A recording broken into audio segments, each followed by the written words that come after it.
this will be.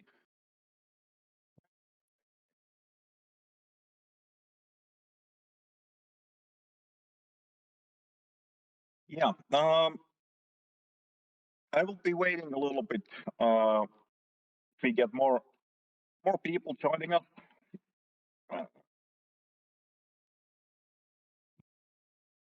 Queuing up some games and yeah, I think that there will be plenty of good matches. There will be, of course, we will have important Micro Machine game versus Kyrgyzstan. There is the new bot XS 1972. Of course, we have Lucid, additional finals. And then we have Timo. This new bot will be playing as a Terran, and he has a lot of Marines available. Of course, Fidelina, new bot also. Of course, we have been watching Fidelina games a little bit already, but it's still really effective bot on the ladder and really interesting to follow. Doogie Howitzer, our machine learning bot that has been on the ladder quite some time now, and it has improved version. Kenzie, of course, Paul, and Golden Armand. Tonight. So, yeah, it will be interesting.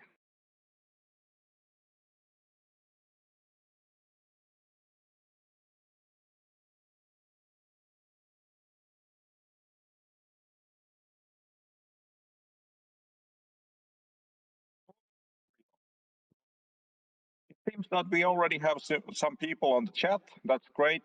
Maybe I won't wait any longer for the casters to join. Please join if you want, if you're able. Join the caster stream on Discord, and after that we can have a small chat and talk about the games rolling on the screen. I think it will be more interesting for you guys if you join on the chat with me, because yeah, I'm not expert in StarCraft games and casting, so more people will be really nice.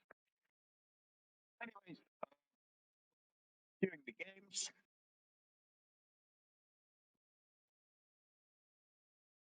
see what we have. Game will be Micro Machine.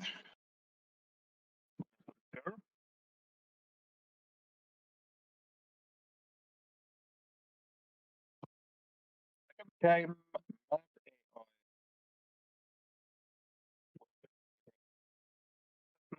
1972. Yeah, that's no excuse. You can always stop working and claim that you're sick or something and join the audio with me. Unfortunately, we do have real lives hindering our hobbies, so that's the world we live in.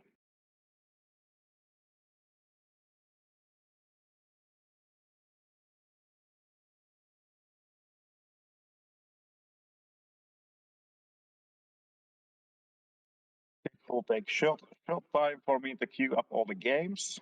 But we will be shortly. We will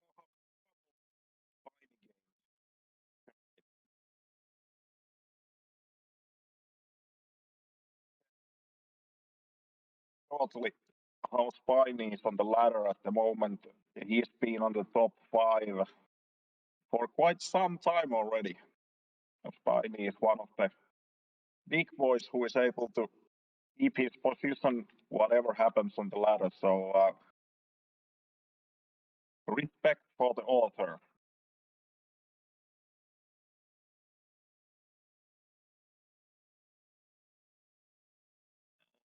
One more game will be Golden Armada.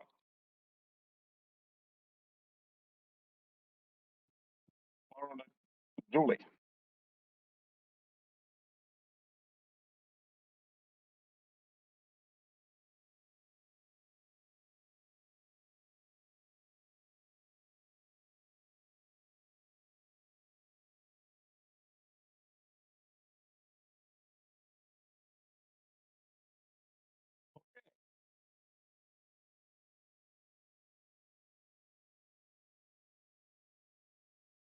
So this game hasn't been queued up. So this is the random games that AI Arena stream takes from the latter games, and it seems that on this game, Denderman 3 is beating up Sharpenedge. And Sharpenedge is also one of the top tier bots. Let's quickly open up the ranking. Sharpenedge is at the moment 5th, and then we have Denderman is on place 20. So this is a really good achievement from the Denderman.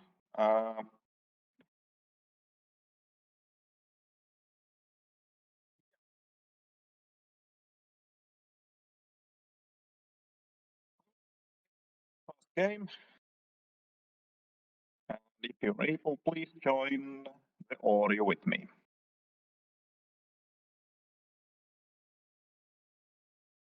Oh.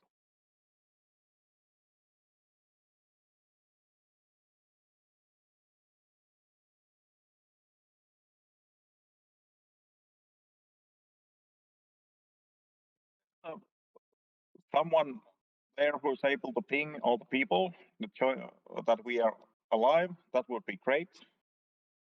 I'm not sure if I'm able to do that.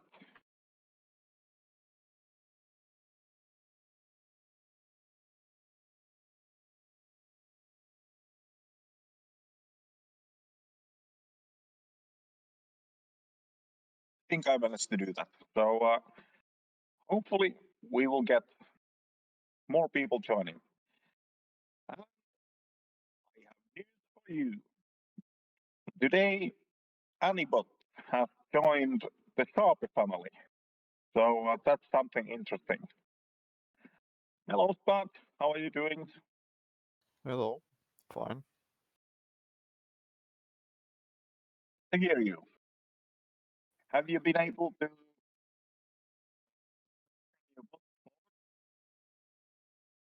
Your mic is cutting out a bit.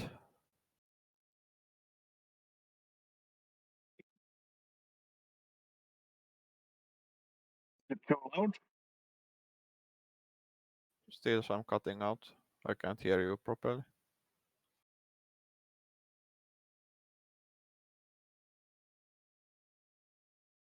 Can you hear me now?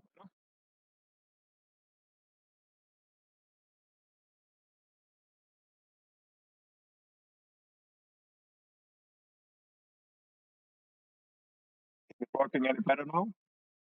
And now I can hear you a bit.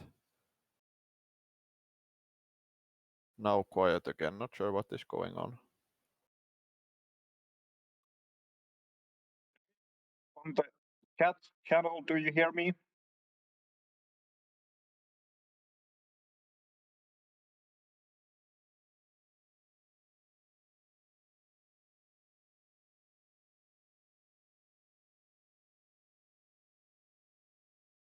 Oh man, I do hate this when it doesn't work properly. And now that sentence was fine again. Not sure what is going on exactly.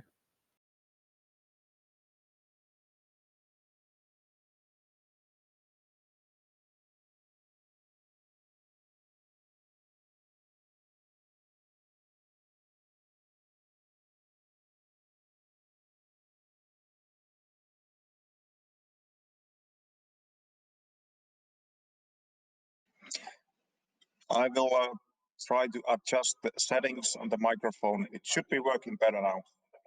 Yeah, now it sounds normal, I think.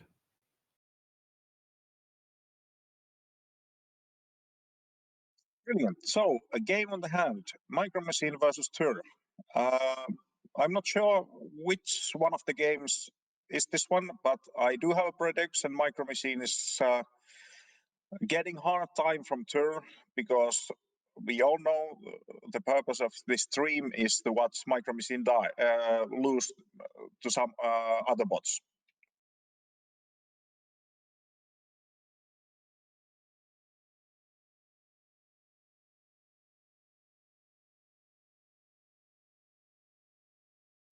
Micro Machine seems to be quite a bit of behind of workers and also in army supply. So this is a little bit surprising.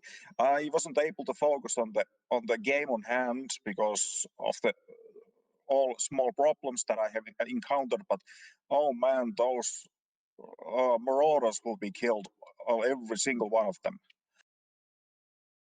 Yeah, I haven't been following that. Has Micro Machine like this tank play been as successful as the Cyclones and so on? Because it doesn't seem like it sort of functions the same. Like at least from what I'm seeing, his sort of army, or their sort of army, how would I say, how they fight and so on, they sort of kiting with fast units all the time, and there's not like tanks is so different that it seems like it wouldn't work as well, but not sure. Yeah, it might be the case that Micro Machine hasn't yet perfected the tank micro. I know it's not easy to do. Chelsea has done a good job with the tank micro, but I think Micro Machine will have time to perfection the tank micro later on. Yeah, but it's just a very different thing compared to like what Micro Machine usually does, which is like Banshees, Cyclones, and Reapers, and I guess sometimes Marauders, and later Battle Cruisers and so on. That they sort of micro all the time.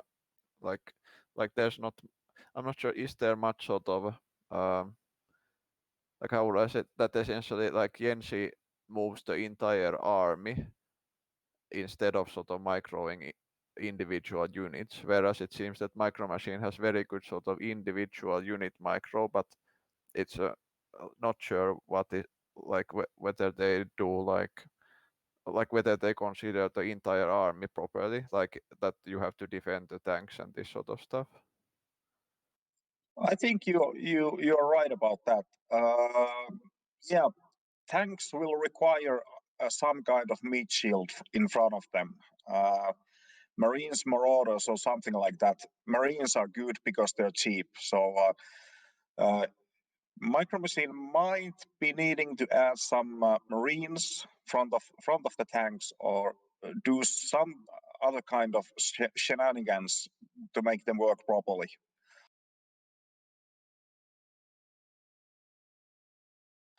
Single tank in the middle of the map, it's not going to be alive quite a long time.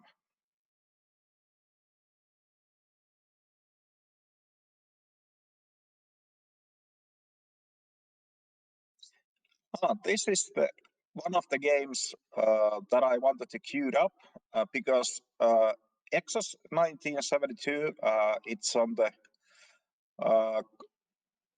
lower portion of the ladder at the moment. But I was a little bit surprised when I saw this game because, example for me, those Dark Templars are quite a bit of headache. I haven't done good code against them, but XS 9072 is handling the Dark Templars quite efficiently. So this is the reason I wanted to queue up the game. XS is on the lower left corner playing as a Zerg, and Mad AI is on the top hand right corner playing as a Protoss.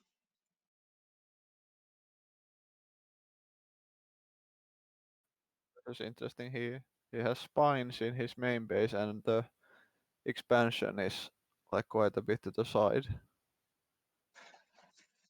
Does he Yeah, always do this, or is it the reaction to something strange? I don't know. I don't actually know. I think there's a few bots that are taking more or less random expansions instead of the natural, but I don't know, is that the case here? Also, Mad AI has 2 cannons. He's also expecting some sort of early push. Like he has 2 cannons in his main base and not expanding. I think Mad AI is making some kind of evaluation based on the first worker scout on the enemy main. So I think he's Actually, he didn't see an expansion from the Zerg, so maybe he expects a 1 base all in or something. I think you might be right. Yeah.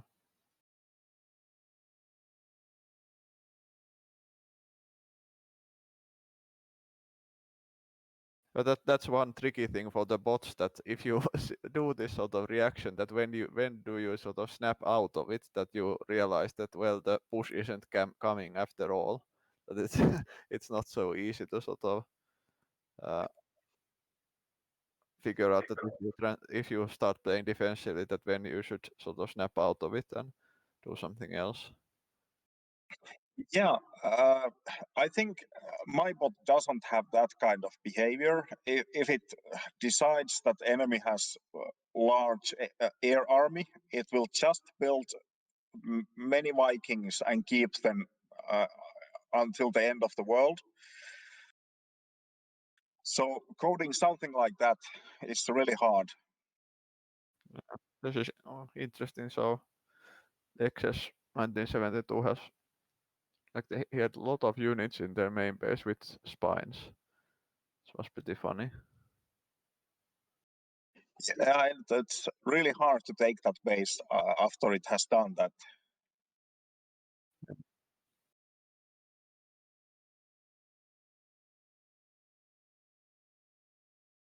The fight went so fast. I'm not sure, was there any Dark Templars on that patch already? But anyways, Yeah, there might, I think there might have been, but there is a Spore Crawler there next to the base, so they were visible anyway.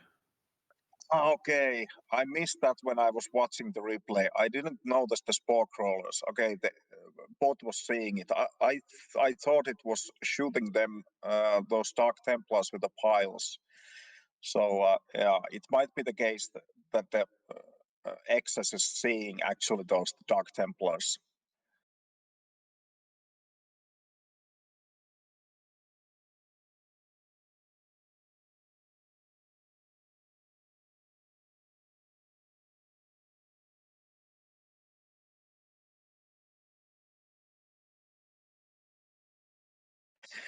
Actually, that AI was thinking this is one base all in, and it's defending, making defense against one base all in. It's not expanding. It's just thinking this will be one big push. But Yeah, unfortunately, Access does have another base, and actually third base at the moment. yeah.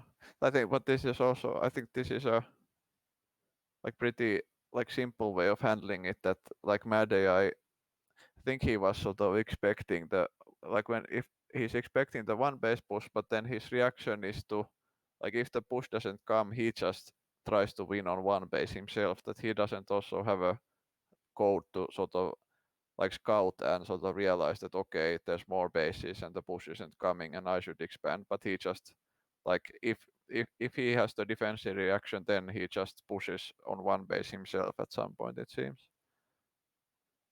Like it's pretty interesting. That's also what I was thinking for Terran, that, like, for example, if there is some sort of a cannon contain on my natural or something, or a bunker contain, that the easiest way of handling it for a bot almost is to just accept that, okay, I'm on 1 base, and then do some sort of marine tank, some air unit push, like you use the tank to break the contain and then you just push, that you don't even try to sort of do a normal game after that.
I will skip to the next game. So I think we have seen what's going on here.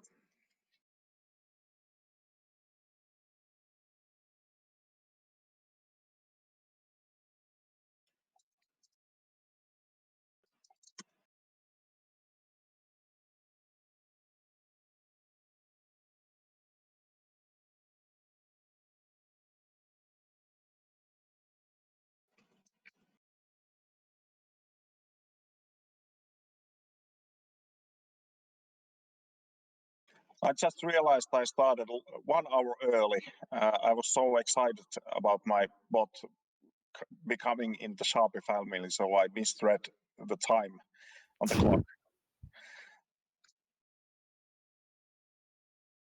I don't know if it matters. Yeah, and we Like can others watch the games again after 1 hour, so it's not a problem.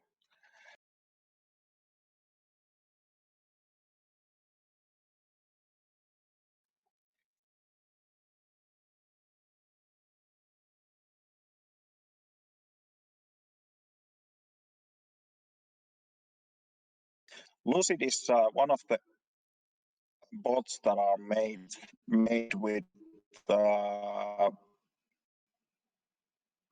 was it Java bot? JavaScript, I think. Yeah, I think so. At I least think so. according Yeah. to name is JS.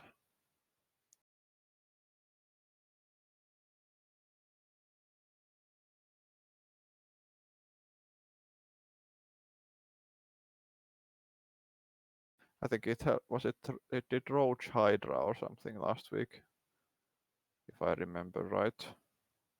Yeah, I think you're correct about that. I was just reading on the bot page, and it said I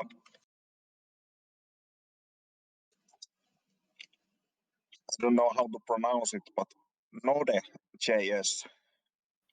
It's Yeah. the bot type.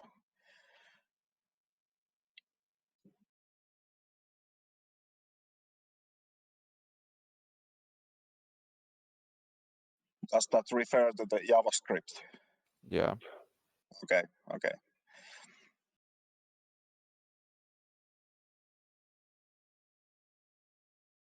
Roaches are already on the way, so at least we are seeing those tonight.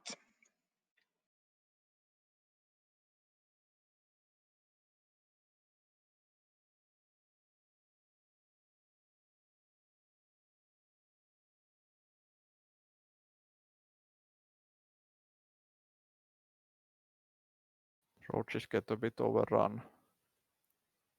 Yeah,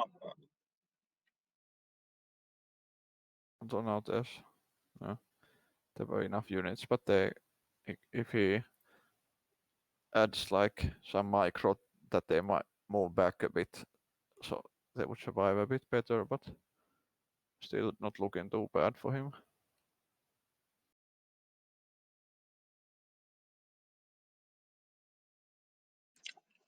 additional pylons is a little bit ahead of the workers. Actually, was ahead. Lucid is now ahead on that, and the army supply is reasonably even. It doesn't seem that additional pylons is transitioning on the air units yet. Instead, he's going with the salads and immortals. So That was actually interesting as the evolution chamber in the middle of the map, and it sort of blocked the zealots when the additional pylons was coming in. It was pretty funny. Like they attacked the building and the roaches shoot from behind. yeah, is that some kind of a bunker version from a Zergbot? No, it's the building where you get upgrades for your Yeah, units. I know it's an upgrade building, but he's using as a Yeah. soak up the damage. Yeah, I don't know. I don't know how it got there. Like, wonder what the reason is. Like, what the logic in the code is. That now it again it builds it like pretty far forward. Not sure what is going on. Well, you get a lot of HP for low mineral cost when you're building those buildings. So Yeah, it's just unfortunate that it died because it was upgrading something. So yeah, that's a downside having a forward evolution chamber.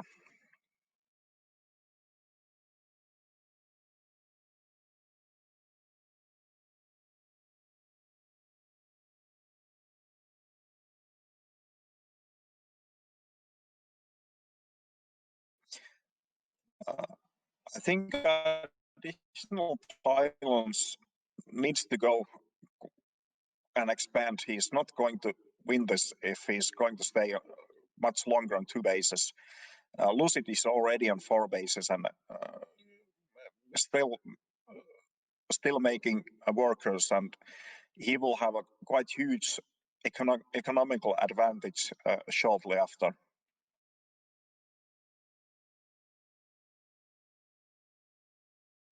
I think this will be doing quite a bit of damage for the additional pylons. There's so impressive army from the Lucid already in the natural of additional pylons.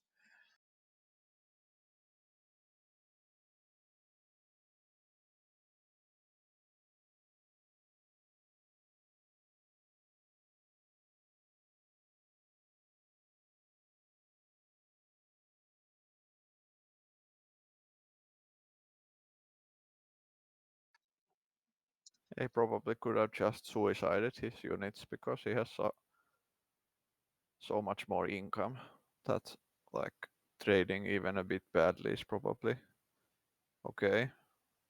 But now Yeah, when you have this huge worker lead, it doesn't matter if you trade badly. You just keep pushing and pushing and drain out the opponent as fast as possible.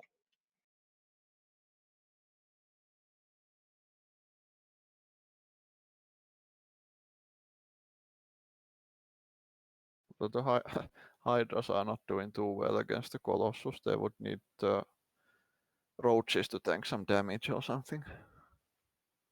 Yes, those Colossus paid for themselves quite certainly in that engagement.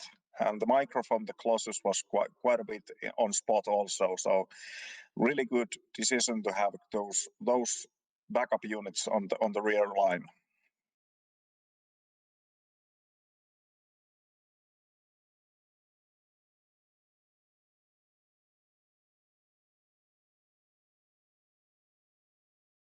If I remember correctly, Lucid told us at some point that his bot is making randomly those units, circlings, roaches, and hydras. It's not pre-programmed to make certain amounts of every unit. It's just a little bit random.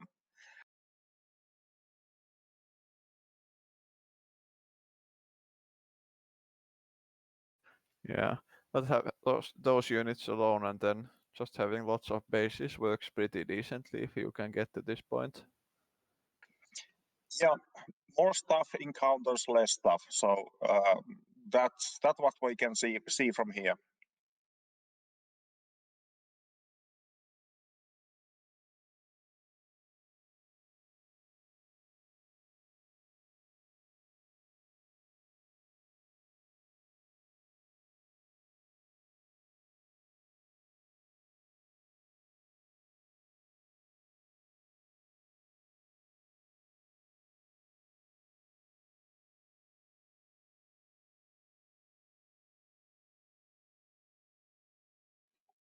Oh, I just noticed that additional pylons has been updated 20th of October. So I didn't realize that MindMe has been updating his bot in a long time. So that's great that he's still updating it.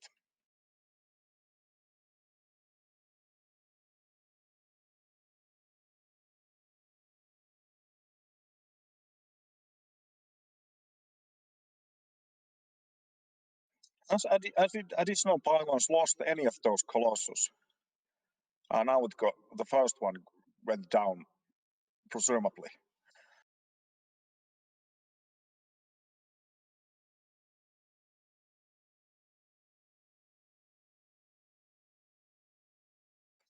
I think this will be the final push from the Lucid. Additional pylons doesn't have any income anymore, so I think we can call it for the day.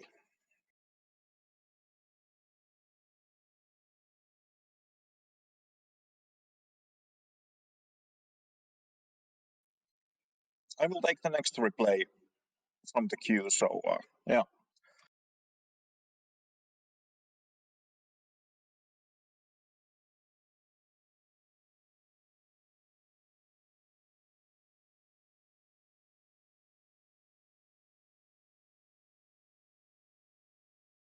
This one will be interesting. This is a Blinkerbot versus Timo.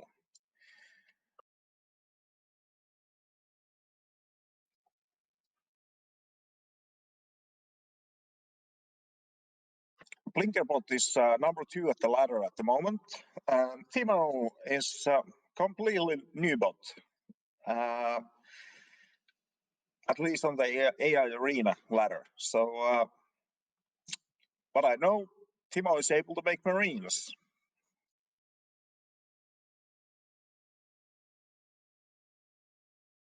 There's lots of Marines coming, it seems. 4 barracks already.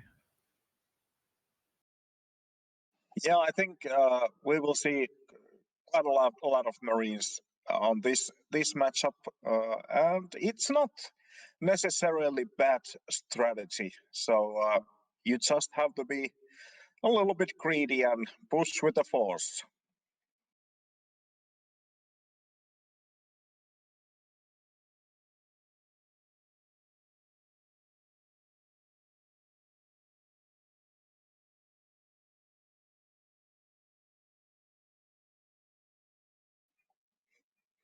A raid push. Yeah, you're correct.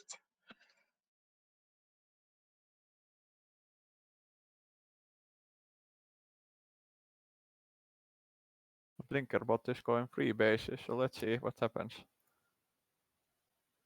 Does he have any units out, Blinkerbot? It has 4 army supply, but I don't know where are those units. There's a Adept and a Sentry. Adept is doing quite nicely, but the Sentry will go.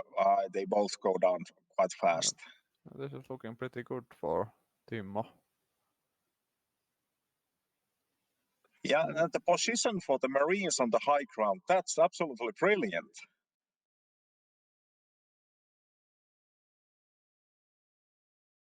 I see even retreating.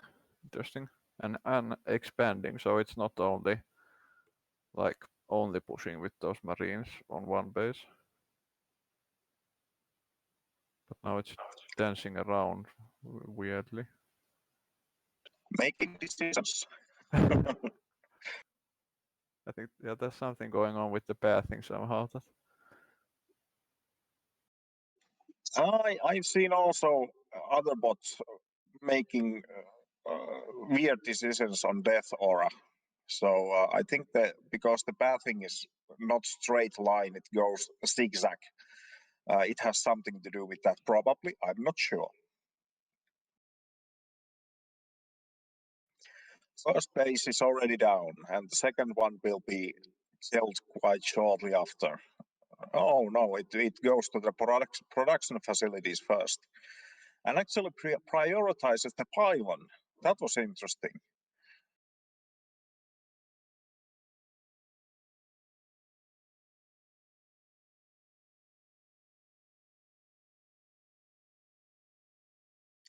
That was fast and efficient use of marines.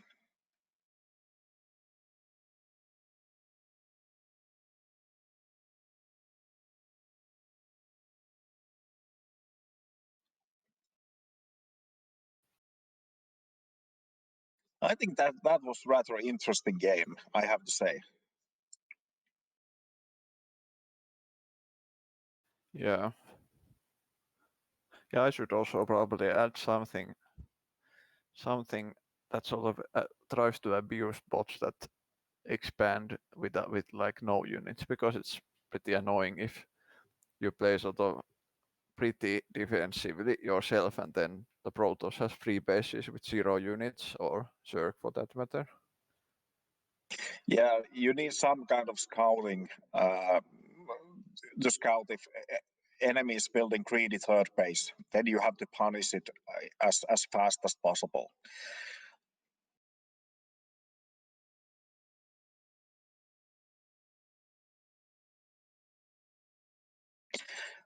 This game is Fidalina versus Queenbot. Fidalina is one of the bots on the ProBots. Queenbot is a framework for the Zerg bots. I personally I admire what Bernie has done with the bot, with the Queen bot, but I do really hate that bot. I have to be honest.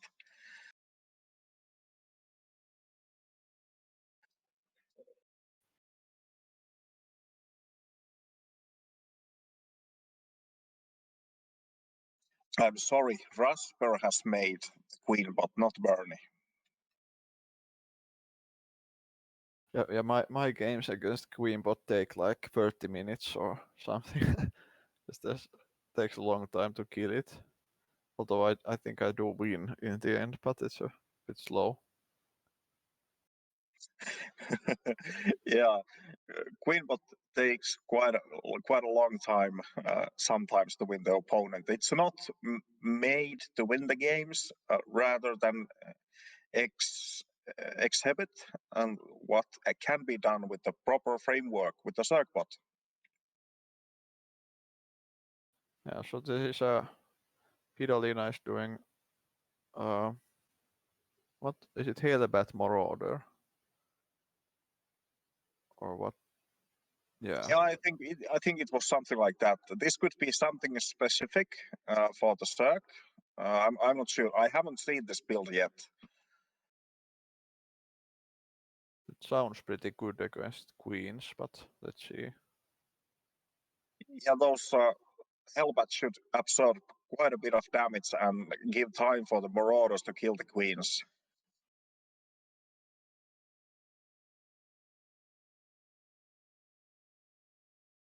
But I know that Queenbot has really good micro for the queens, and they are able to heal each other. So it will not be easy to kill those that many queens with a small army. Yeah, Fidalina, the army got separated a bit, and now like Queenbot managed to defend it. Like it lost quite many workers, but Like it still has the third base up, and Yeah, and actually, Queenbot already has 5 bases around the map, so yeah, that's insane. And it was able to defend that push. That was a quite achievement. yeah. I think it could have gone better if Vidolina's army stayed like together a bit more, but they got a bit separated when the queens like retreated in different directions, and then they chased those units. And Yeah, they might be have done better if they would stayed in one ball and take that base down.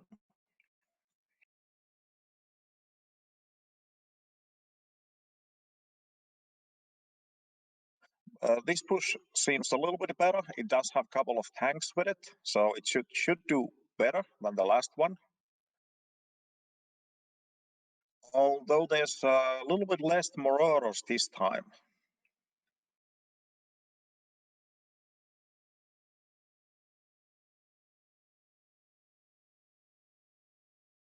Oh, that's so many queens.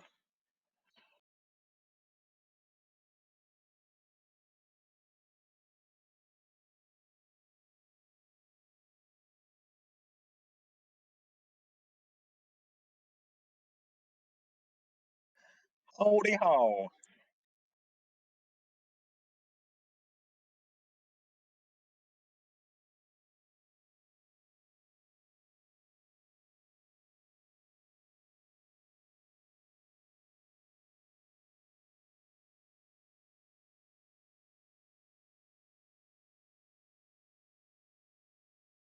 I will quickly refresh my page. I'm falling behind.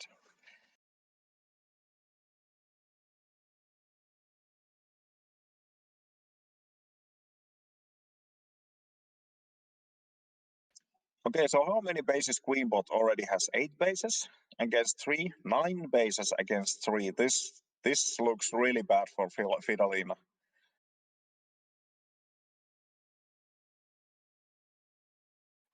Hello, Edot. Welcome to the stream. As you can see, I started a little bit early. I was a little bit excited and I didn't read the clock right. So today we started early. Won't happen again.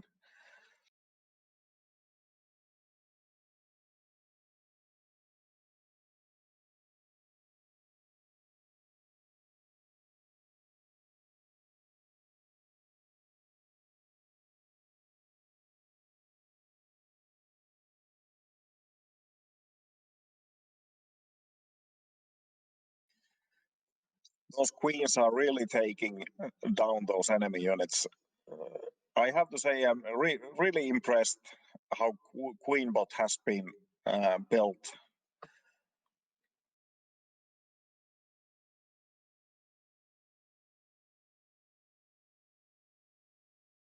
And Rasper, if you're hearing me, you're a great coder and I respect you, but I really do hate your bot. yeah, does Spiny have use a build where it sort of defends early on with lots of queens and then make some higher tech units? I'm not sure. I'm not sure. I probably it does have that, but I'm not actually sure about that. Because it like looking at these queenbot games, it seems like it like this sort of queen thing would work pretty well if you sort of transitioned it to something else at some point. Although this game it seems to be winning anyway, but Yeah, you could probably make some 10 queens at the beginning of the game, and after that start transitioning elsewhere. So it should be a working strategy because the queens will be buying time for you to make the transition to something else.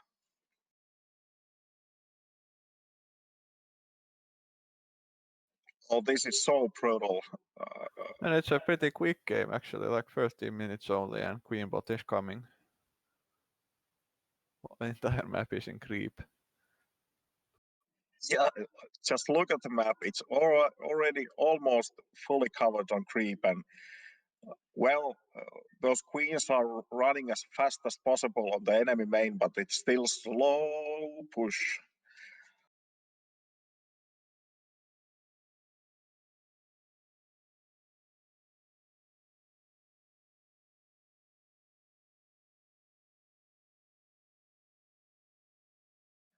This is like a train sliding downhill and you can just stop it.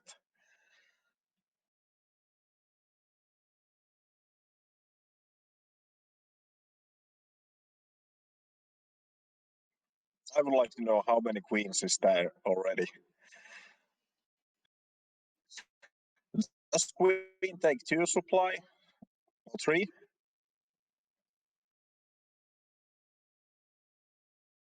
I'm not sure. Let's see. 2 supply, it seems. So if we presume that all the army supply is from the queens, that will be making 73 queens. Yeah. That's a lot of queens.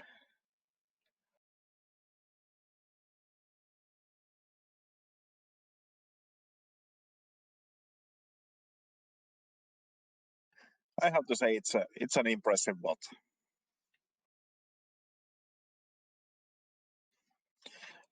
Should I skip this one and go to the next game? Yeah. Takes a while for the queens to walk in. You're right about that.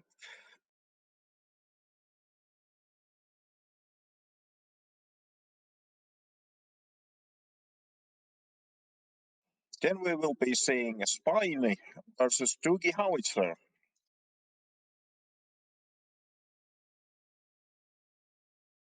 I think Doogie has a quite interesting concept. So it's a machine learning bot with only cannons and salads. I think it's a brilliant idea.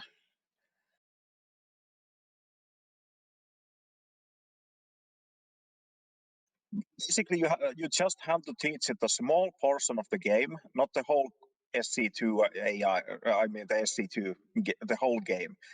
Just a small portion of it, cannons and salads, and then you just let it play and do its best.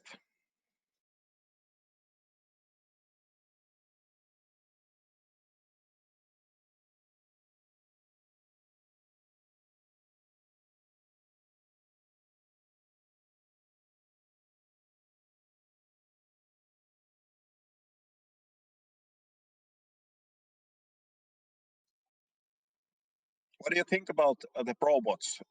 Who will be winning the whole thing? Do you have a favorite?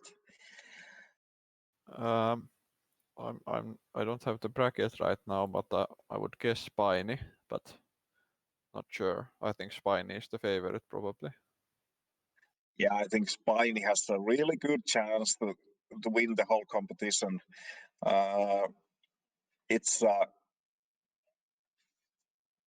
really been actively updated all the time, and it's been improving enormously lately. So I think Spiny has a really good chance to win.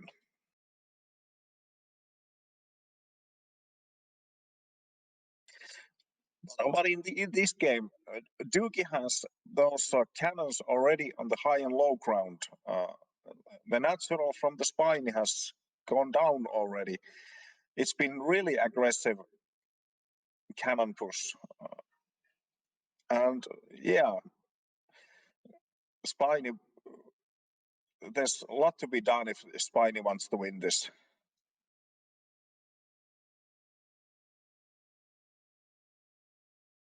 Oh yeah, I was looking at the Probots bracket. I didn't see that Doogie is.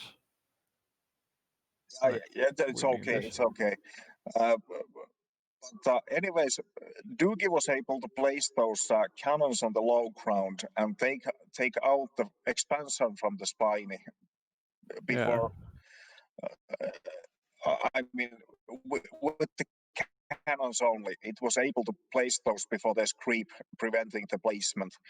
Now there's I don't know, almost 10 cannons on the high ground, and I think that mineral income from the Spiny will not be high enough to take down those cannons before the zealots come in and kill everything. So Spiny has been cannon rust successfully.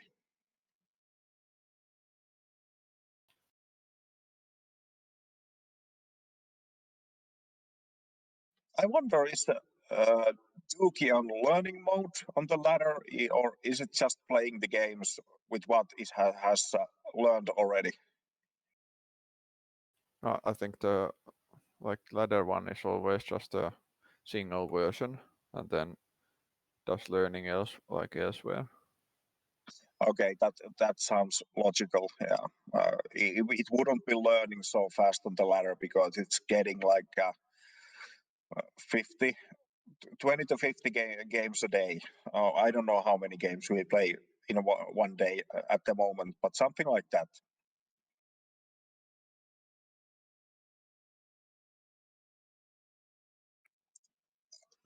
All the machine learning bots, they seem so impressive because I joined SC2 AI because I wanted to create machine learning bot, but that's so difficult to do. So when somebody is able to build something like this, it has learned by itself playing against some other bots or in-game AI.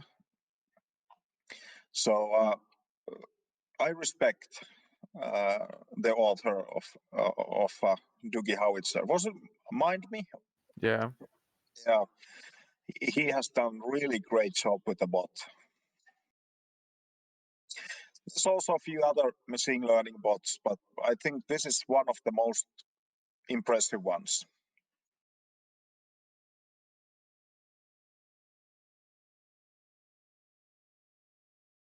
Did you find who is Spiny playing next against on the Probots? Yeah, BenBot BC. So BenBot is making battle cruisers probably. Yeah, I think it has been made those quite a long time already. BenBot is not. It seemed, but yeah, go ahead. Yeah, I was saying that BenBot is not an easy opponent. I don't know does Spiny have a special build for BenBot, but you never know what's going to happen in a game against BenBot. Yeah, it may be tricky, but also Spiny has it seems like a game where Spiny can take 3 bases or 4 bases really fast, and BenBot only attacks with the battle cruisers when they come out at some point. And yeah, I think BenBot is not early aggression bot. It will be playing SimCity on its own corner before making any aggressive moves against enemy. yeah, and then in the upper bracket there's also Strelok and Ketrox, and I'm not sure how their matchup is against Spiny. That maybe they might win. I'm not sure exactly. But they are I both personally, quite I'm a little strange. bit afraid of Strelok and Ketrok. Both those bots are really strong at the moment. I don't know when Strelok has been updated, but it's a really good bot also. Yeah, it's very annoying in the way, or it has many different builds, but at least the ones where it has cyclones and so on, because he's sort of microing them like micro machine style, but they are sort of all over the map. And if you don't have decent code to sort of split up your army to handle them, it's a complete mess, because the cyclones just run away and then from somewhere else they come and attack again, and it's very annoying. Yeah, it's a constant push from all over the place. So Strelok is not going to give easy time on the opponent bot at all.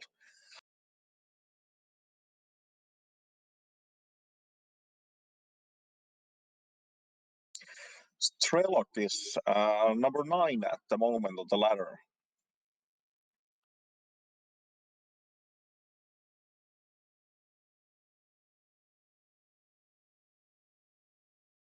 Okay, this is a Benbot PC game, but let's see.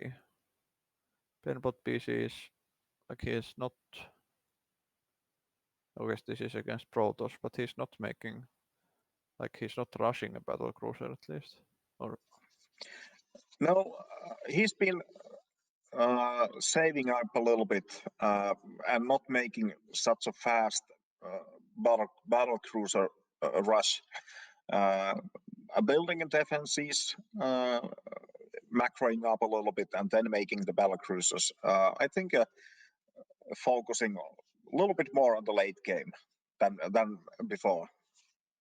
yeah, I missed it. What happened in this game because Tyr is like 10 workers behind and it doesn't have a natural base for some reason. Did it get destroyed or did it just never build it? There was the bunker contained from the Benbot PC at the Okay. beginning. Okay.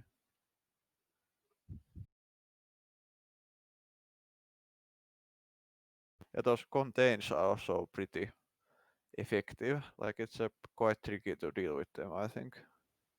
Yeah, you need some special code to actually counter them, and you have to plan carefully what you're going to do when you're seeing a bunker in your natural. You just can't take all the workers and suicide them on the bunker walls. There's a pretty good tank positioning there. I was just saying the same thing. That's absolutely brilliant place to take the tanks. The stalkers can't shoot up, and they have range. They cover the bunkers, and absolutely brilliant tank placement. I wonder, has that been hard coded on the bot, or did it find it on its own?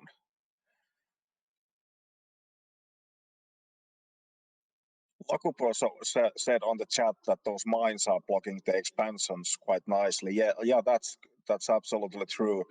It's really annoying to deal with the mines or Zerg borrowed units in your expansions. So that's again one of the things that you will need a special code actually to deal with it. Otherwise, you are stuck with the two of three bases before every single expansion is blocked by the enemy. Yeah, about those tanks, I'm not sure if it's sort of specifically looking for a corner on the high ground or if it might be just like the closest point on the high ground to the bunkers or something. Like because it's sort of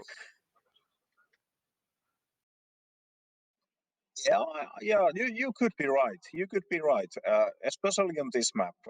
It could work on any other map, but yeah, it could be right that they are just checking the closest point on the high ground.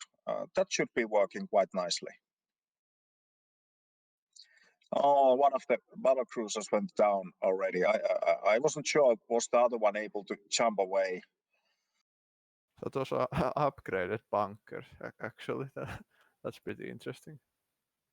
Yeah, they get 2 slots more to house the Marines, and there's also, I think there was armor upgrade included.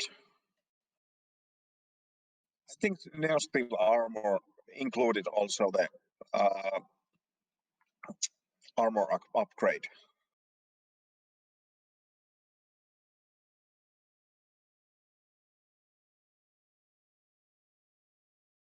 And now that VCs are jumping onto her and taking down those probes and stalkers.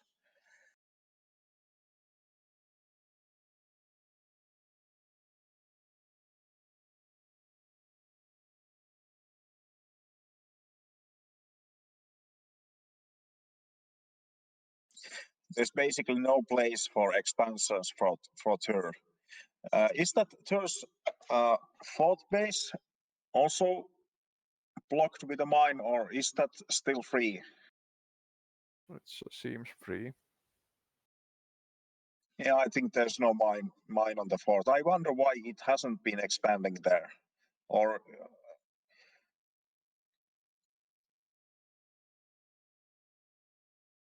Because Tur has gas, it doesn't have to bank that much gas. It needs more minerals instead. Yeah, it has only 46 workers. I'm not sure. Like, is it? See, it's not building more workers for, but like it's building only units right now. I guess this is the death push. It definitely looks like it.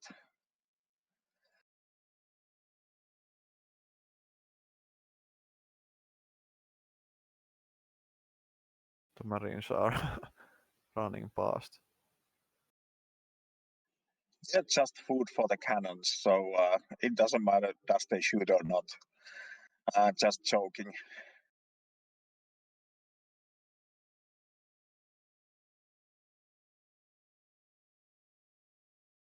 Once you get 5 to 6 battle cruisers, that's a quite impressive force already by itself. It's really effective compared to the single battle cruiser that you jump on your enemies. It will be taken down quite fast. But if you have 4 to 6, let's say, battle cruisers, it will be ripping down the enemy buildings and units quite fast. Yeah.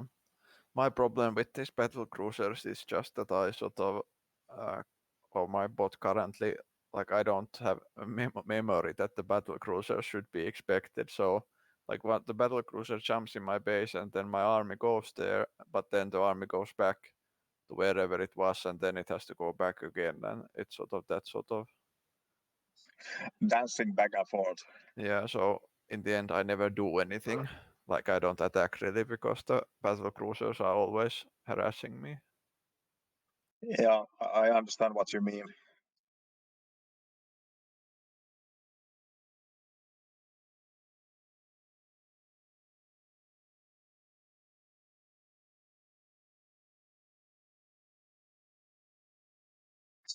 I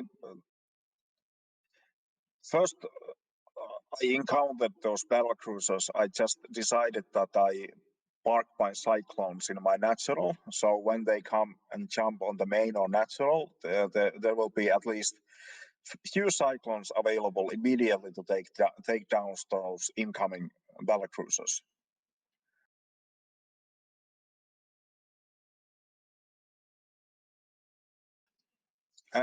This is Gen Z versus Paul.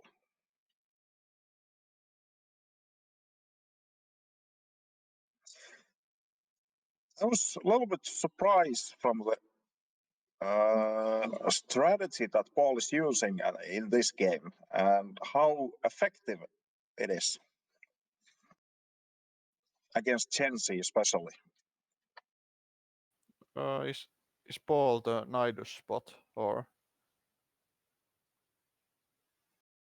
I think Paul has been using Nidus before. Let's see what it says on the ladder.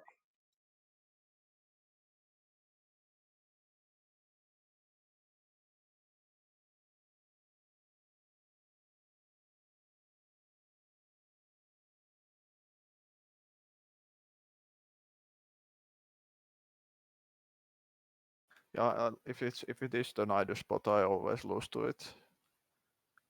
I always get surprised and don't have enough units and. Actually, I didn't know that Paul is using also a Sharpie framework. That was a surprise to read actually. Last updated 18th of July. But I never seen this strat from Paul before. At least I don't remember seeing. I wonder how many bots are using Sharpie framework at the moment on the ladder. It seems to be quite popular at the moment.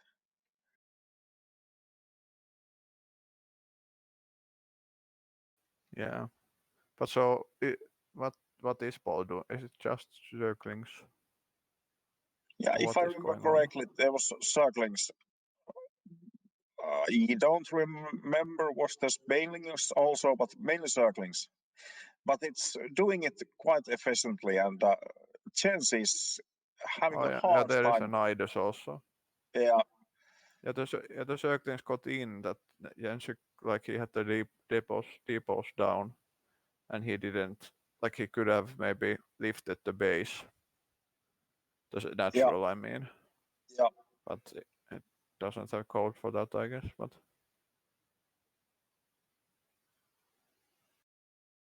yeah, I also lose in a pretty similar way, that I just don't have enough. Also, although Jensi had like quite a few Hellions, so like if the depots were up, maybe he could have sort of roasted those Circlings on the ramp a bit.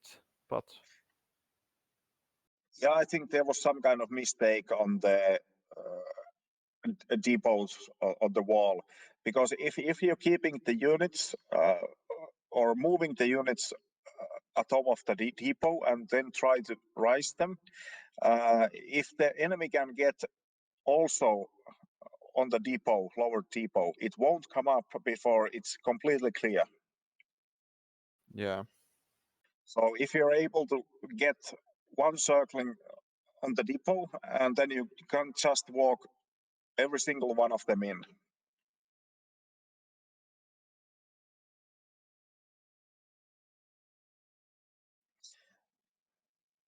Okay, that's okay. We can have the voice with ourselves. It's just for us, me and Spot, for tonight. Next time, somebody else can come.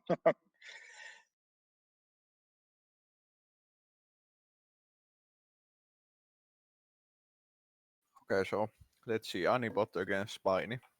What's going to happen?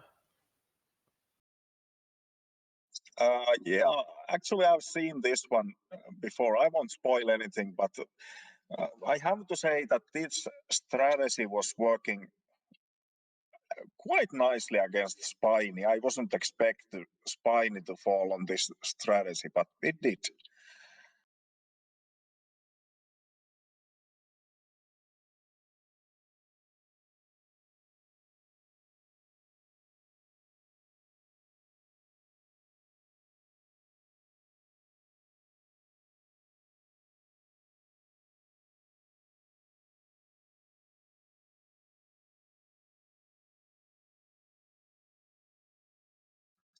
There's so small chance that Spiny and Anibot will be facing each other on the Probots, so I was willing to show this on on the stream.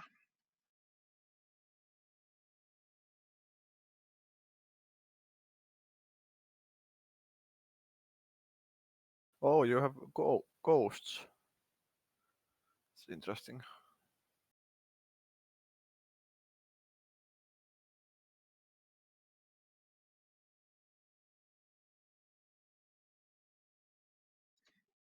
Ghosts are actually really good units against Zerglings, because every single Zergling is a bio unit, so you can snipe every single unit from the Zerg. And of course, you have the nukes. That's the point. Yeah. He's sort of, oh, the hell. That was pretty nice. Bullseye. But it's pretty fast, like it's only 5 minutes 40 or something, your first nuke blew up. That's quite fast. Yeah, this is a complete suicide strategy. You just build only for the nukes and nothing else. As fast nuke as possible. I wasn't able to make it any faster. I don't have any units back home, so if Spiny would push now, I would be dead completely.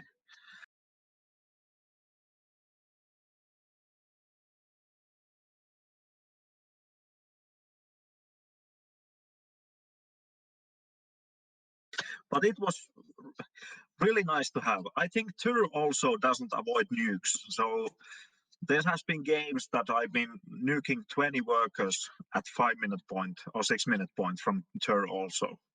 So Tur, So, if you're listening, add that nuclear detection on your bot. Yeah, so how is it sort of revealed for the bot nuke? That when does it show that when the ghost starts targeting the nuke, or when does it start showing? Basically, the bot sees the red dot, so it sees where it is, and after that you have just to take units certain amount of way from the dot. So it's not a super difficult code. So yeah.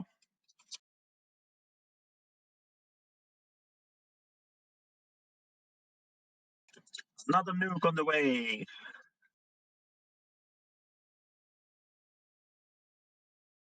Hey guys. Now there's overseers, so hello. Hello, Ketrock. Sorry I started a little bit early today. I was a little bit excited, so sorry.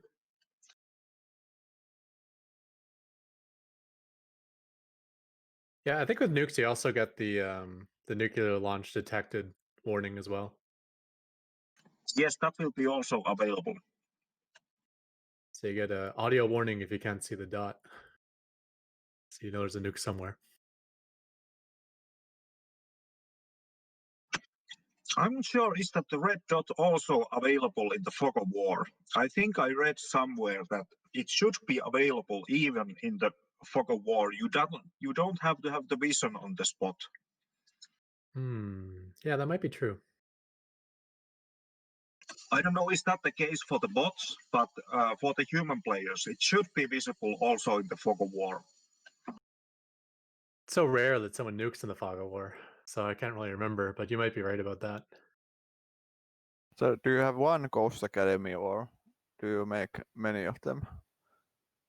I think there's two of them. The reason to make two is that you can research parallel this cloak for the coast and build a nuclear missile at the same time at the beginning of the game. Yeah. And you can also build parallel nukes at the same time afterwards. Absolutely correct.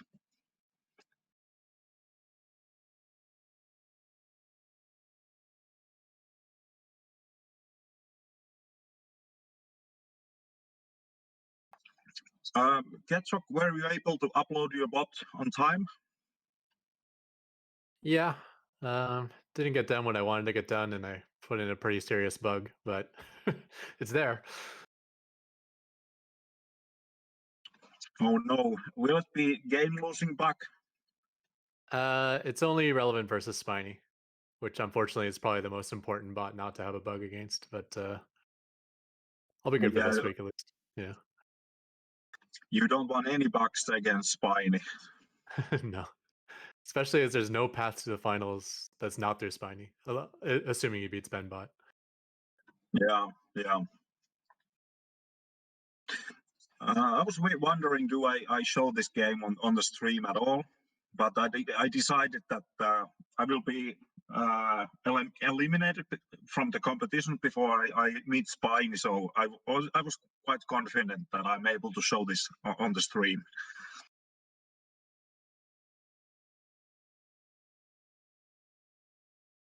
Yeah, I think even if Spiny loses, he goes to the opposite side of the bracket from you. So you probably won't even face him for 3 rounds, even if at the earliest. Yeah, and I think this one will be my last round. I'm not so confident that I will beat Genzi this time. Yeah, Genzi's TBT is pretty scary. I do have a small chance, but it's like tossing a coin on the air and see what's coming down.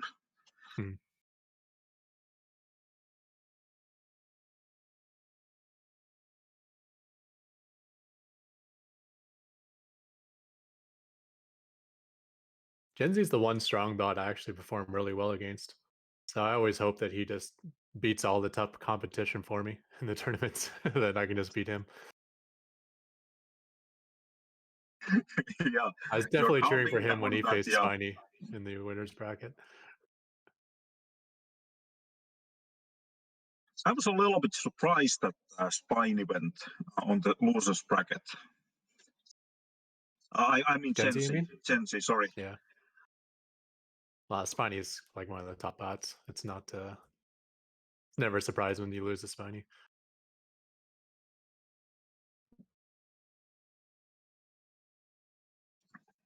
I wonder how many nukes has been shot already.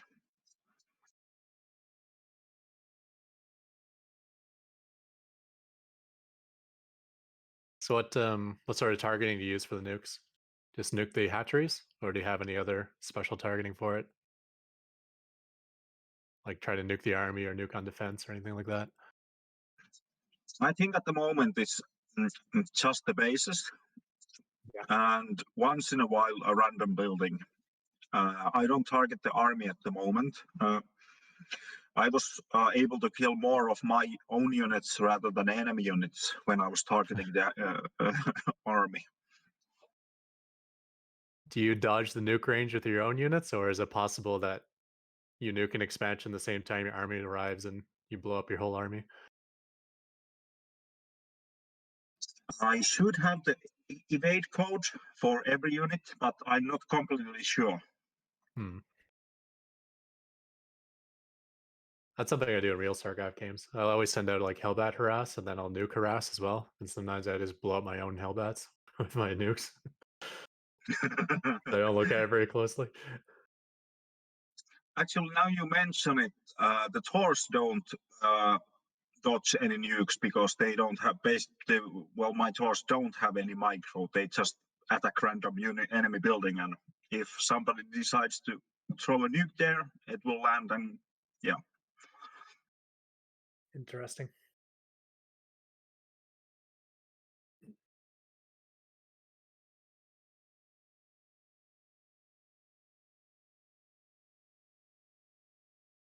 Oh, you started like an hour early, huh? Really jumped into it. Just catching up on Chad here. Yeah, sorry about that. I was a little bit nervous because I wanted to make any work on the real time for the probots, meatbags versus bots. And I got some help from Infi. So Anibot is now part of the Sharpie family nowadays. And Infi was able to make an exe file from Anibot, so it should be able to participate in the probots if needed.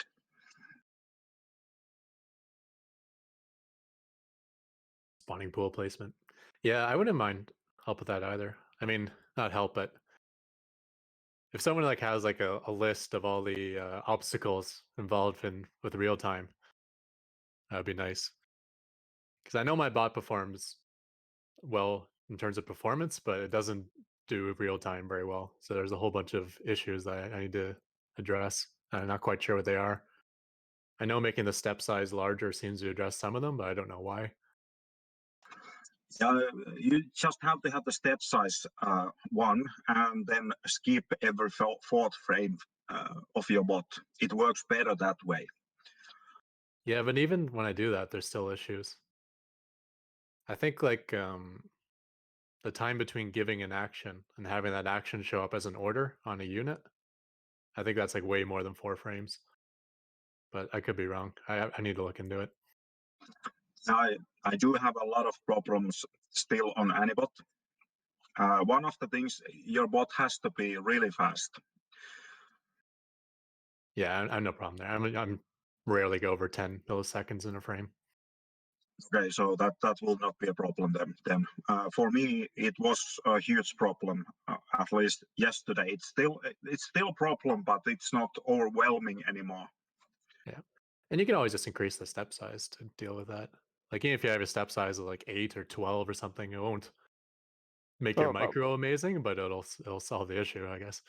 What do you mean by the delay in like when you give an action to when it shows in the game? I think I haven't looked into it too greatly, but I think if I give an action, like say I give my SCV the attack command, Yeah. when I look a few frames later at my SCV and I check its orders, it doesn't have the attack command yet. So I feel like there's a delay between giving an action and having it show up on the unit. So you are looking in your own code, because from what I remember, like like making my bot work in real time is what happens is that like when it's not real time, like each game tick, like you make one action essentially, but then when it's in real time, like the bot, if you like finish your essentially for each tick if you finish your thing before the game like asks like how would I explain this, when before the game proceeds to the next tick, it will just ask you for a new list of actions. Like essentially you can act many times in the same like game tick if you don't sort of take care of that you should sort of wait for the game to proceed and then make new actions yourself, if you understand what I mean. Okay. So maybe the fact that my bot is fast on performance is creating different issues. Yeah, So you're it's not saying like at least in Python there is a like just a single parameter which like says that what the game tick is. So then you just have to say that if it's the same game tick, don't like act more than once. so like the on-step method could be launched multiple times on one frame. Yeah. Whereas Okay, yeah, that could be causing the issue then, yeah. Yeah. So I just have to do a check at the start of each. I Okay. think Verni SC2 checks that for you at the moment. It doesn't allow duplicate frames to be, I mean, the double commands per frame. So I think that's already covered in Verni SC2, but of course, yeah, it could has be. to make that I was check from himself. Yeah, okay, it could be. I was doing that when like I did that real time thing for the Finnish competition in like I don't know, almost 2 years ago now. So I don't think it was in then.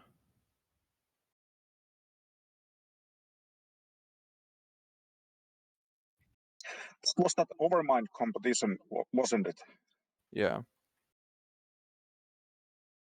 That was the same time when I decided to start making bot of my own and started to learn programming altogether. So, yeah. So did you see it and got excited because of that, or was it a separate thing?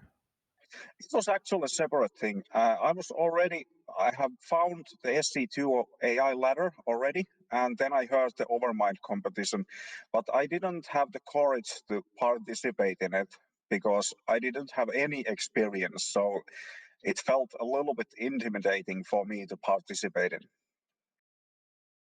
Okay.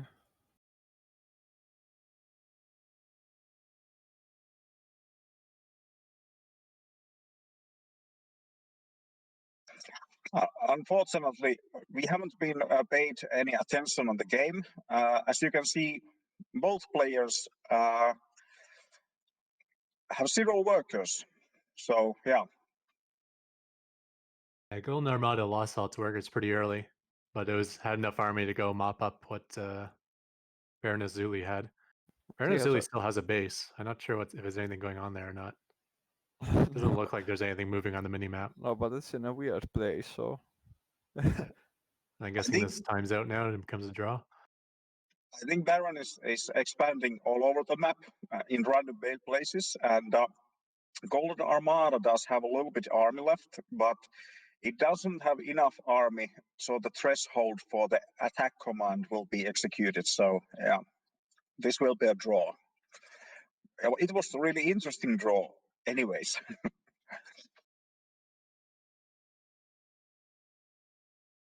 This is the reason you want to be playing Terran every time. The float away structures? Yeah, and also for the mules, backup SCV. Yeah, an orbital is like 3 SCVs that never die. Exactly.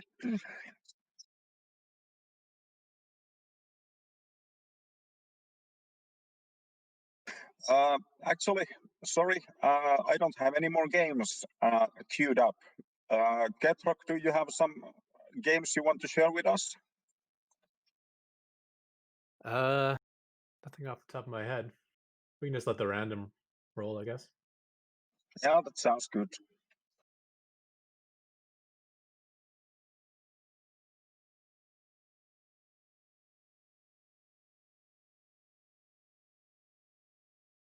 There's a couple new bots to the ladder too. Did we watch any games from them?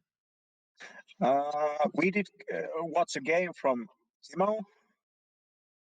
Yeah, Timo beat Blinkerbot with a very early marine push. There's a bot called Timo. Yeah. And Sun Tzu bot. That's a new bot. TIMMO. Immortal is the author name is author Base of the Cannon, so I guess it's a Cannon Rush bot. bot. Sounds like it. Oh no, sorry, that's not the author. That's another bot actually. So there's a bot called Base Cannon. There's a bot called Timo. And Sun Tzu bot. There's a Those are the bot three called I've never Timo and seen before. Cannon, Base Cannon is both of them. We haven't seen any games from the Base Cannon yet. Let me check his profile. I like expanding. I like cannons.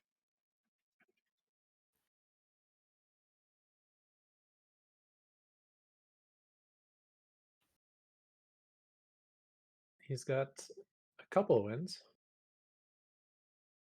That's a good start for a 13-minute new one. bot. All right, I'll queue up a game.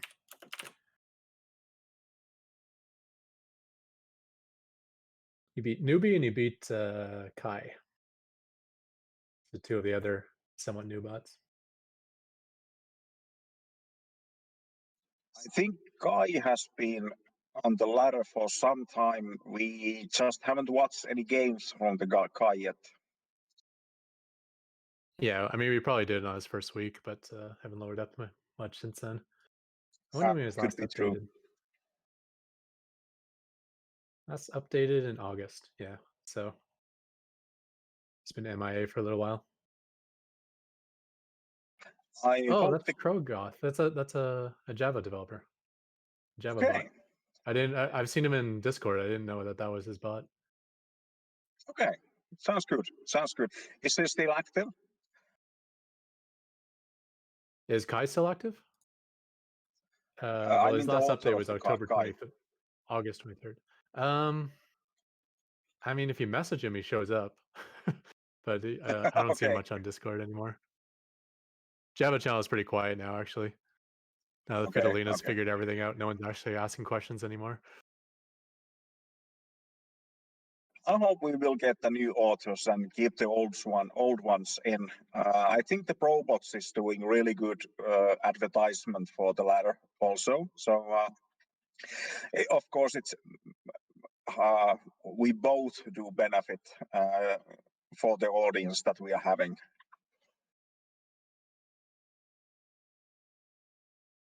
Mm-hmm.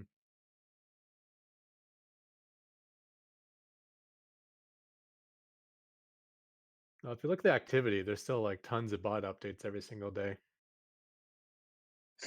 There's a lot of going on constantly on the ladder, on the arena. I didn't even realize how often people are updating their bots.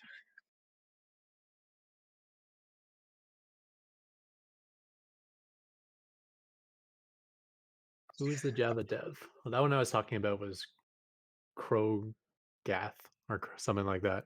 But we also have Fidelina. We have Bluesier, who does the Ben bots. Myself. Kagamine is Java. So HJax, he's not active, but he'll still show up and chat in Discord. I hope. I think that's all of us. No, it's Shadow Lord Alpha. I think he's Java as well. That's all. Baroness Zuli is his bot then. Yeah, he had a request on the Discord stream channel about the game where he beats Fidolino. Okay, we can watch that one. Yep. I can queue it up. I'll just end this game. Looks like it's 5 base on 1.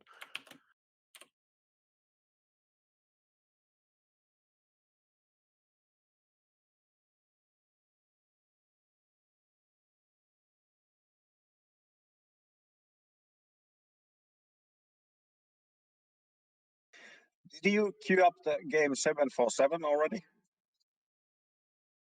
No, I just queued up a base cannon game. That's it. I will queue up the few games from Shadowloaf Alpha. Actually, the first one, I think we don't want to see 1 hour tie.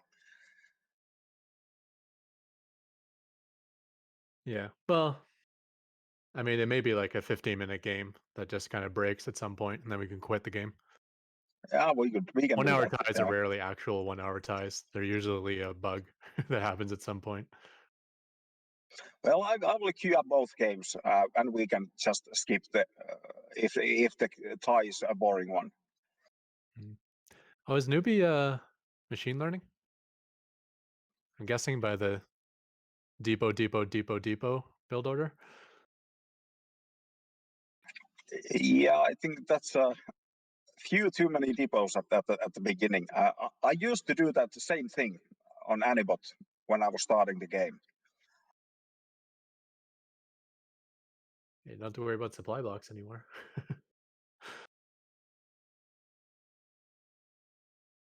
You are absolutely right about that.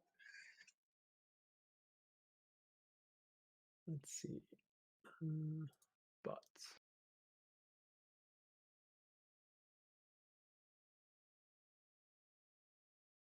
Actually, Newbie says on the biography that simple Python bot based on Nickbot, and Nickbot is a machine learning bot also. Yeah, okay. That makes sense. Because I don't think anyone would script a build order like this. It seems more like some the decision is made by the by the AI what structures the build. But if it's able to learn from game to game, it's able to lift it up a little step by step.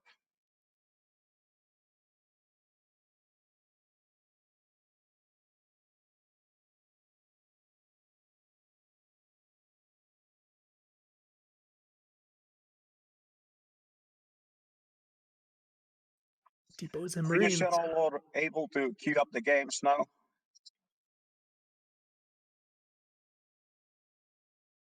So I type in exclamation mark Q to see does that work. Yeah, it should work. He's got moderator status. So let's say we should open that up to everyone, not make it moderator only.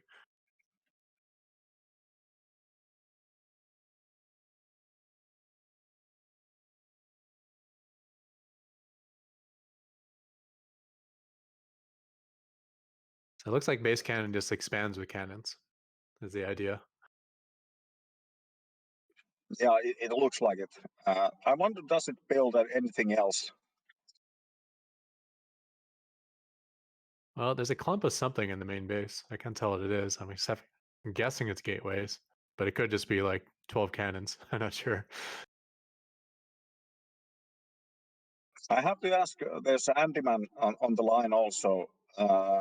Do you have the meat bags already lined up to face the bots? The meat bags.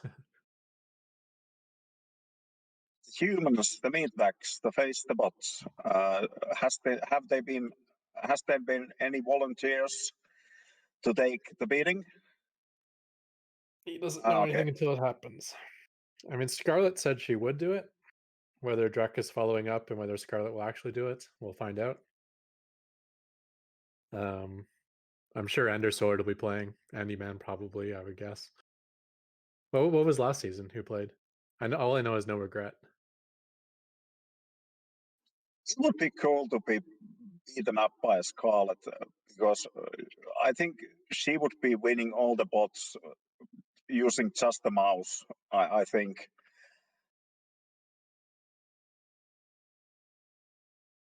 You never know. I think our bots could do surprisingly well if the human player is like, what happens if I try to play just a long standard game against it without, abusing one of its flaws? Yeah, I know what you mean. There's a small chance that a bot is able to call you up with your pants down. So there's always chance for a bot. The problem is that it's a very sort of natural for humans to play in a way that you sort of go, like let's say as Terran, you go with Reapers or whatever, you need to sort of scout, but then when you play against bots, you sort of see that how it reacts, and then if you see it reacts in a very weird way, you just abuse it immediately, like it's sort of a... Yeah, like- it's very simple to kill the bots early. But if it ever Yeah. gets to like maxed out armies and you got like a bot individually controlling every single unit, like I can see how it can be a nightmare to play as a human. Yeah. Yeah, especially bots like Micro Machines, Trelloc. Probably Gensi would be interesting to play against. But I would definitely wouldn't want to face Ketrox bot. That's no way. Well, the strategy of my bot, I actually built it with playing humans in mind. But this is Actually, I thought it would be a really good strategy to beat humans. If just, make a bunch of cloak banshees and like constantly deny their detection. What I didn't consider is that it doesn't work very well versus bots, but I still think it can work well versus humans. this isn't a very exciting game, it seems, because newbie isn't actually attacking. So Yeah. I can move think on to the next one. We got something queued up, right? But we know what base cannon does now. It builds bases and cannons, hence the name. Yeah.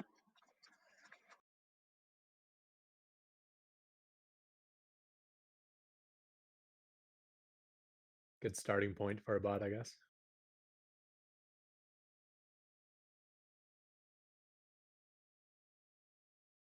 No, that's Ketrock, where the bases are cannons.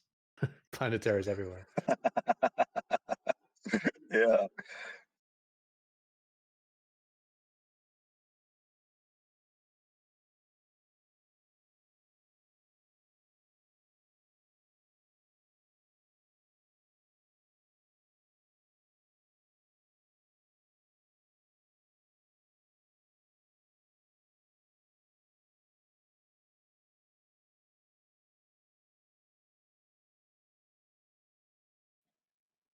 Fidelina versus Baroness Sully. I think Baroness is on the bottom end of the ladder at the moment. Yep, Fidelina's right near the top. So I'm guessing this might be an upset. Baroness is at the rank 42 at the moment. I wonder what Baroness is going to do to beat Fidelina. I think Fidelina is not a bot you can walk over with quite easily. Well, I'm seeing one flaw with Fidelina is that it doesn't wall off its ramp. So doing a 12 pool against a Terran that doesn't wall off its ramp and goes immediately into a reactor. Pretty sure I know how this is going to start. Oh, there's a proxy hatch. So it's probably not just a Ling flood, although these Lings might get some damage done here. Yeah, I think that might be doing something. Ooh. Nice reaction, though. Pulls the workers with the Marines. Yeah, just to keep the Marines alive, to tank the damage with the workers. I think that's the only way you can survive it. But if there's going to be a follow-up circlings coming in, it won't be a healthy solution on the long term.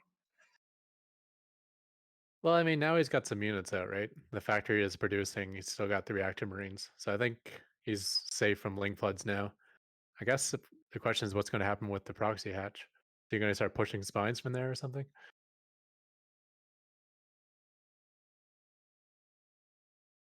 Or maybe Fidelina wins this. I don't even know what this replay is. We'll have to find out.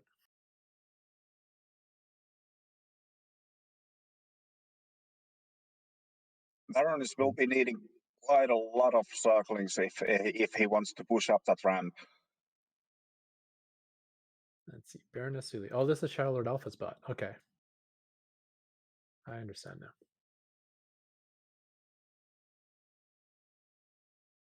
Oh. Oh, he left. Oh, that's not good. So the Lings found an opening to get inside. You got the hatchery here as the retard magnet, and meanwhile losing all your workers at home. Yeah, this won't be ending up good for the Fridolin. Fridolina's out of workers. I don't think he will have a base much longer. So Yeah, I mean, he's against one base economy, so it's not. Oh, it is 100% on over. Well, no, I can call Mule to restart worker production, but yeah, he's in a lot of trouble. Probably has to win with this push here, or at least kill all the drones. Fridolina, He's pulling back. Oh well. Fridolina didn't have. He had orbital command. Yeah. Baron Sully would be. If he would even make a little bit more drones, he could speed up the link production quite a bit. Yeah, I mean, it's a trade-off, right? I mean, obviously, this sort of attack you want it to be as powerful as possible early, which means you got to cut the drones. But if the game's going to last this long, then you kind of think, okay, it would have been nice if I made another 20 just drones at some point.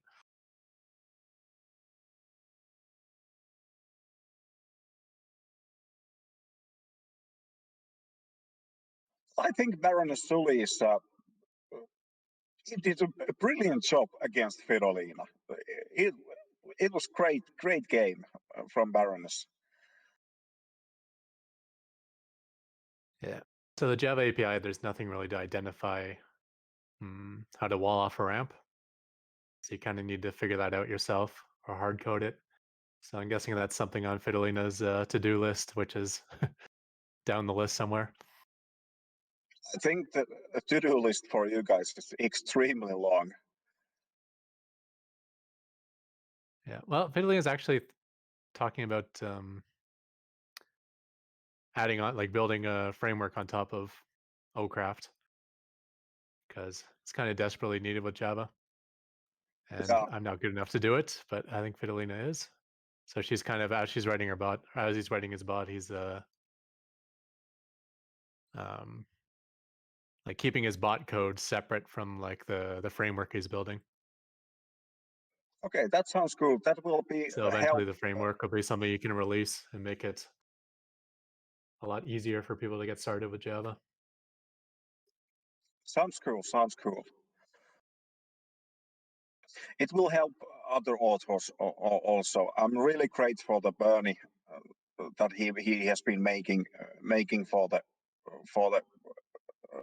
Python API. So it would be impossible to make a bot if you have to do it from the scratch for people like me. Yeah. I wish I could get a sneak peek at it though, because I'm kind of like rebuilding my bot and I want to do it in a smart way. I know Fridolina is a much better programmer than me, but at the same time, Fridolina doesn't want to show me source code because, doesn't want me to like start sniping Fridolina or something looking at the strategy. So I wouldn't do that, but I don't blame him for not trusting me.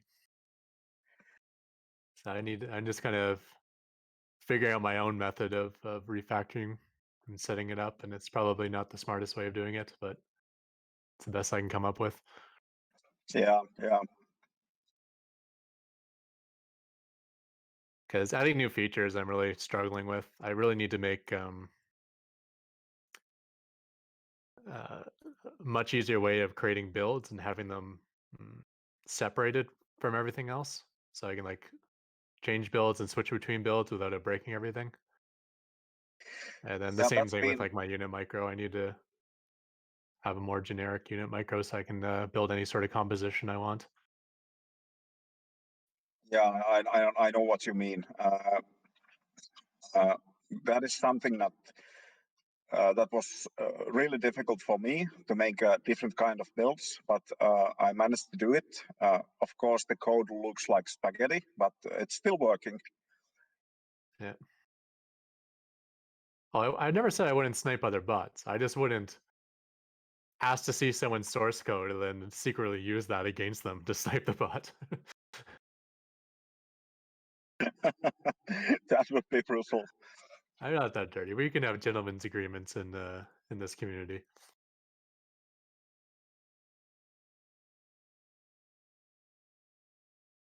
could ask Fidelino for the private code from the framework. Yeah. Well, I think he is in the process of splitting up his bot code from the framework. So I don't know. Probably right now it's still a little bit mixed. I can only go by what he said. But when I originally helped Fidelino when he first got into the bot programming, he sent me like the source code he had at that time. And Yep. that's when I immediately knew he was a much better programmer than me. I'm like, oh, this is what clean Java code is supposed to look like. It's the same thing. Everything separated, interfaces for everything. I'm like, oh, okay. It's not just a pile of if statements like mine. It's the same thing if you compare my bot code against the code that Infi makes. It's just like a day and night. You can really see that he's experienced programmer compared to me.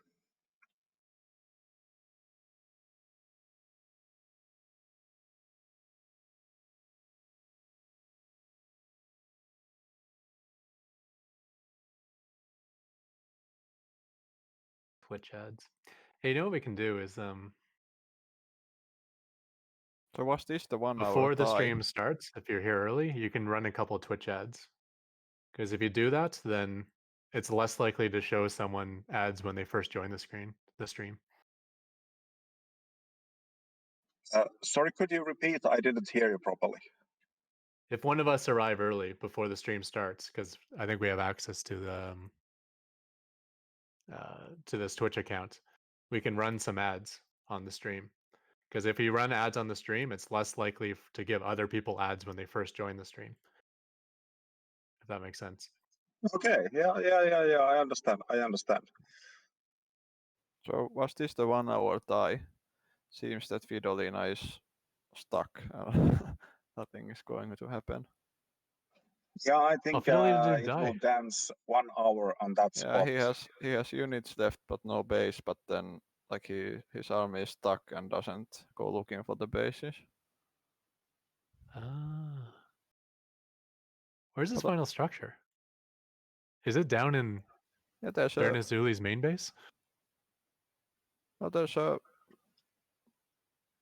I don't know even who started where now, but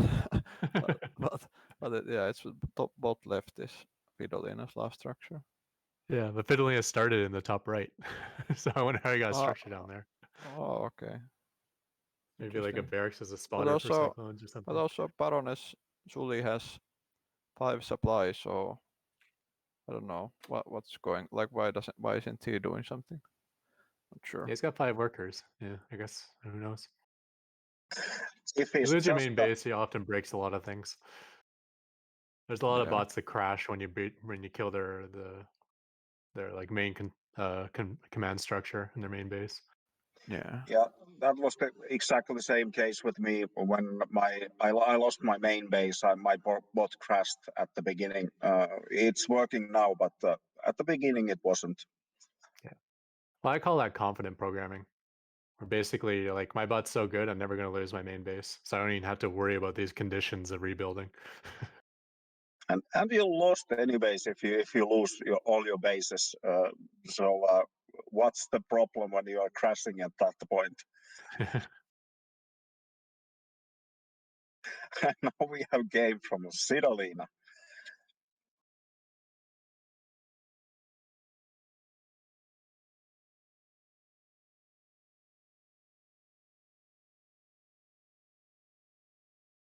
So I think this is Fidolina's like proof of concept on the framework. Is I can use the same framework to make a Zerg bot now. So he quickly made a Zerg bot, which I think does a Burrowed Roach Rush or something. Probably similar to Spinies. Okay, so the framework is going forwards. That's great news. Yeah. That's what I hear.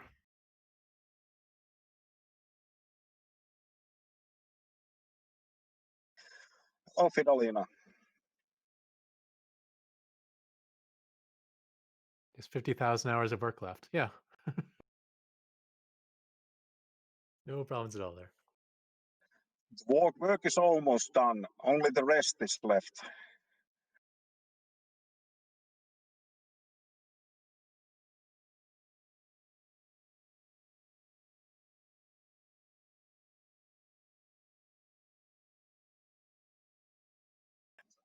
That was fast cleanup of the main base.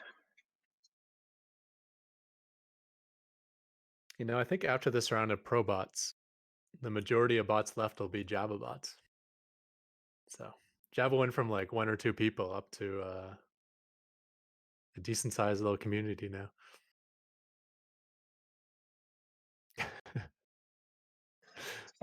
There's Fidolina, and then there's your bot is Java bot. And is there others on the pro bots that are made in Java? We got Ben bots and myself are definitely going to make it to the next round because we're in the winners bracket. And then Fidolina, I think, is highly likely to. And then there'll be 3 of the remaining 6 bots. Yeah. I think all the Sharpie bots are actually gone. Yeah, they are. We used to have that Yeah, issue they on are. Ladder where like 8 out of the 10 top bots were like Sharpie Protoss bots.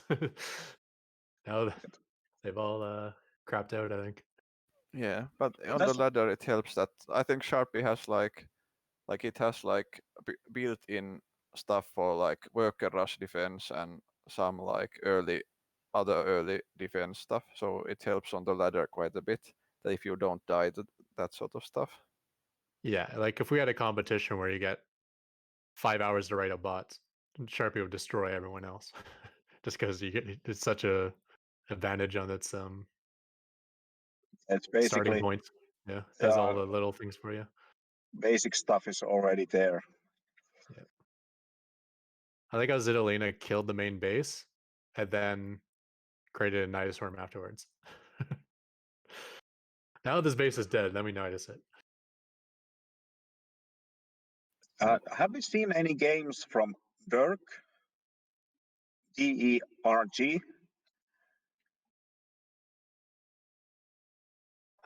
Maybe. But you can load one up.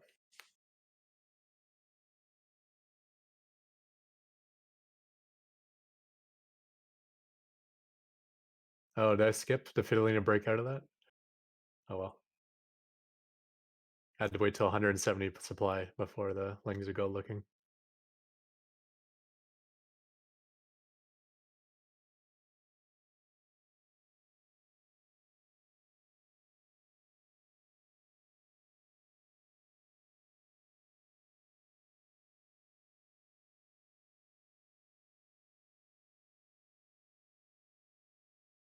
Says, all fear the mighty Dirk, made with a Sharpie. This is also a Sharpie bot. With a good economy and bad unit composition, I shall fight until the bitter end.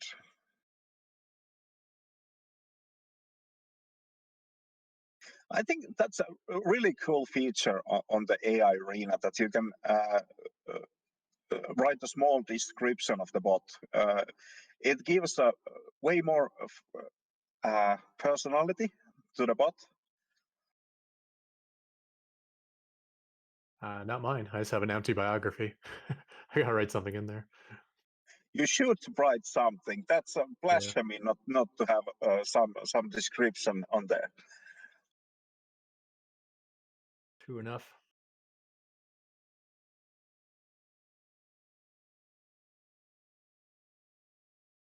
I even try to update mine once in a while.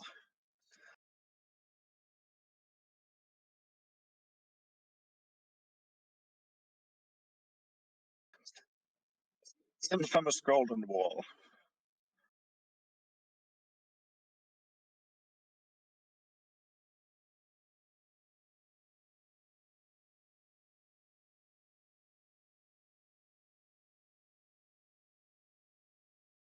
The golden wall feels actually pretty good for Terran in some way, because you can sort of, at least for bots that use tanks and stuff, because you can take the third base as the forward base towards the middle of the map and just sit on the high ground.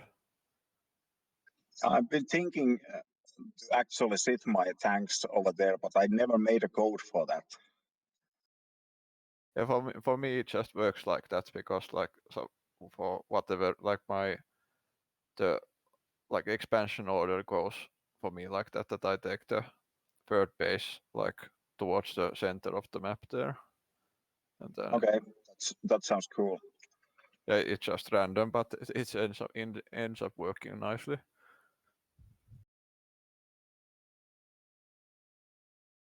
I do have a code that it will take the golden base before the natural, but I don't make parking place for the tanks there. So it should be good place for the tanks to sit on. So I should really consider to make that kind of code for the tanks. Yeah, and also like the standard pathing for the enemy units goes like if they start attacking, they sort of go through there, that they won't go around anywhere. So Yeah, in a way it protects your main base because they usually flood through the third before they get yeah. to the main. Yeah, I see what you're saying.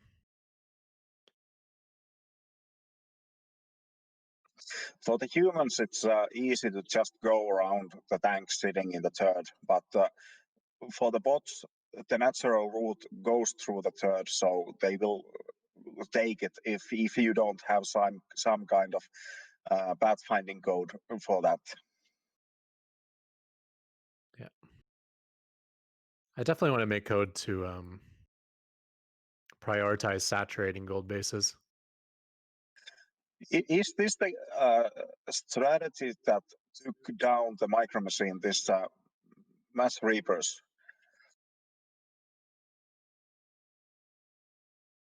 This is what Strelok used to always do. You just make one unit and have really good micro with it. So like nothing but Cyclones or nothing but Marines or nothing but Reapers. Yeah, I was saying to Savelas earlier how like it's really annoying when like each unit is microed individually and they are sort of fast and they go to different directions, and then also the defending army sort of starts chasing separate units, and then they get picked off because the Strelok units are faster and so on. Like you would have to have some kind of code that you regroup and then defend again, but it's like quite easy to get sort of baited into splitting up, and it becomes a disaster. Sounds really efficient, and it is efficient. I lost most of my games against Strelok, so it's yeah. But if you look at what's happening here, that he has roaches, and if they would like sit in the roaches and queens, and if they would sort of sit on these ramps or something, maybe they would sort of defend quite well. But then they are sort of chasing these individual reapers somewhere, and although Dirk is still doing quite well, but it's still pretty annoying.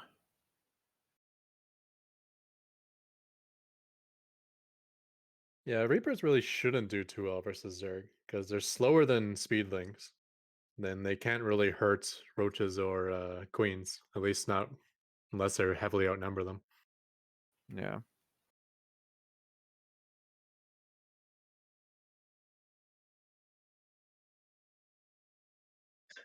I think this will be the last game for me. I need to get some sleep. I stayed up like 3 a.m. last night modifying the code for the Annie, so I'm a little bit tired after the whole day's work.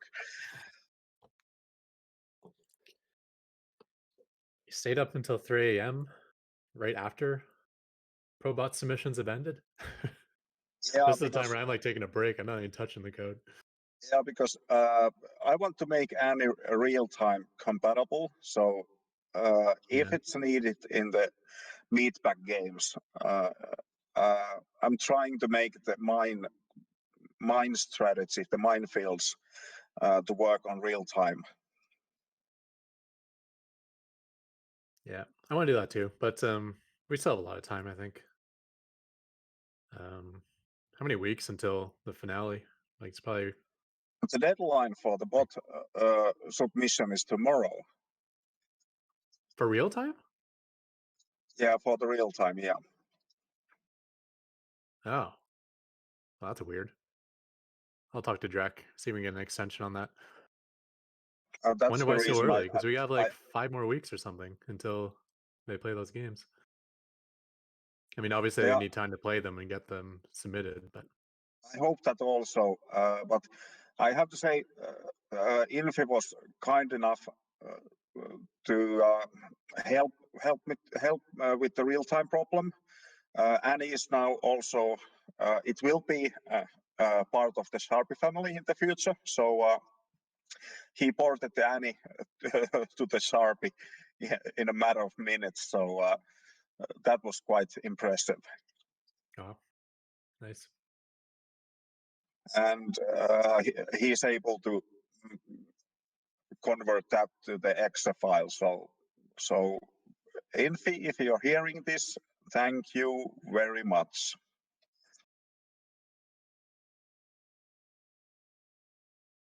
Andyman told on the chat there's only 2 more weeks of normal games and the finals week after.